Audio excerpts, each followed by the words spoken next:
Баршаңызға сәлем, менің каналыма қош келдіңіздер. Бұл видеода сметаник пирогын дайындаймыз.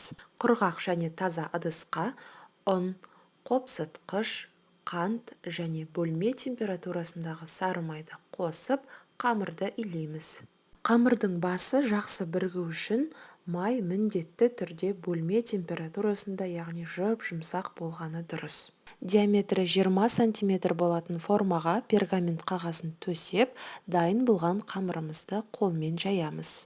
Пирогтың қамыры қатты көтеріліп кетпес үшін шанышқының көмегімен дәл осылай тесіп шығамыз. Содан соң бетін фольгамен жауып, алдын ала қыздырылған пеште 180 градуста 25 минутта пісіріп аламыз. Фольгамен бетін жапқан себебіміз қамыр пеште қатты күйіп кетпес үшін дәл осылай жасаған дұрыс. 25 минуттан кейін пирогты пештен шығарып аламыз. Содан соң бетіндегі фольгасын алып тастап суытамыз. Оған дейін пирогтың салмасын дайындаймыз. 4 жұмыртқа мен 5 ас қасық қантты жақсылап араластырамыз.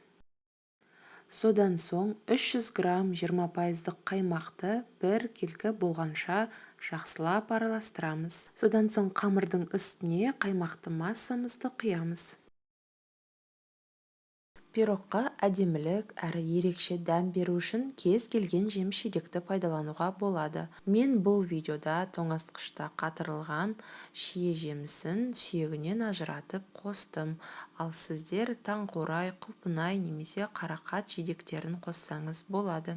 Дайын болған пирогты 180 градуста 35-40 минут көлемінде пісіріп аламыз. Пирог дайын болған соң бетіне қалауыңызша қант ұнтағын сеуіп, формасынан шешіп, 1-1,5 сағат көлемінде суытамыз. Достар, бұл видео сіздерге пайдалы болды деген үміттемін.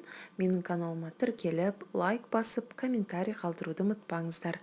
Баршаңызға сәттілік тіледім.